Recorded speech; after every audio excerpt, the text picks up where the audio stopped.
ভারতের পশ্চিমবঙ্গের ভোটের সর্বশেষ খবর শোনাতে এবার আমরা যেতে চাই কলকাতায়। রয়েছেন আমাদের সহকর্মী ভাস্কর সর্দার, সরাসরি যুক্ত হব ভাস্করের সঙ্গে। ভাস্কর, সকাল থেকেই যুক্ত ছিলেন আপনি আমাদের সাথে, দেখাচ্ছিলেন আসলে ভোট কেন্দ্রগুলোর অবস্থা, একটু জানাবেন এখনকার অবস্থা কি? স্বতঃস্ফূর্তভাবে ভোট কেন্দ্রে জনগণ আসছে কিনা এবং কেমন দেখছেন সার্বিক পরিস্থিতি?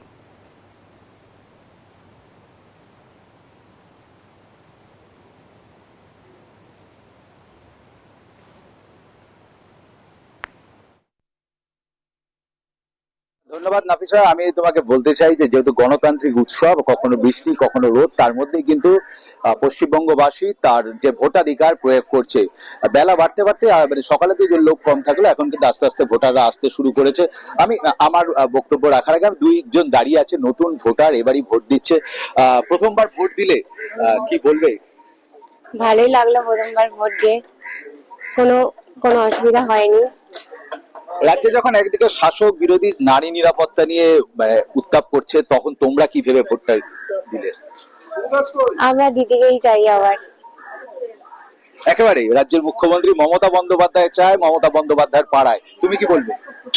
আমি অবশ্যই বলবো ভবিষ্যতের কথা ভেবে আমরা নেক্সট একে নিয়ে আসবো। সবসময় ফিউচার ভাবা উচিত।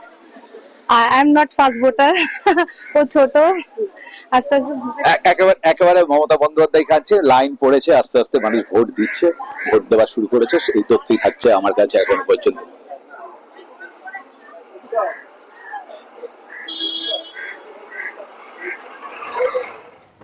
ভাস্কর, ধন্যবাদ আপনাকে। দর্শক, কলকাতা থেকে আমাদের সহকর্মী ভাস্কর সর্দার যুক্ত হয়েছিলেন আমাদের সাথে।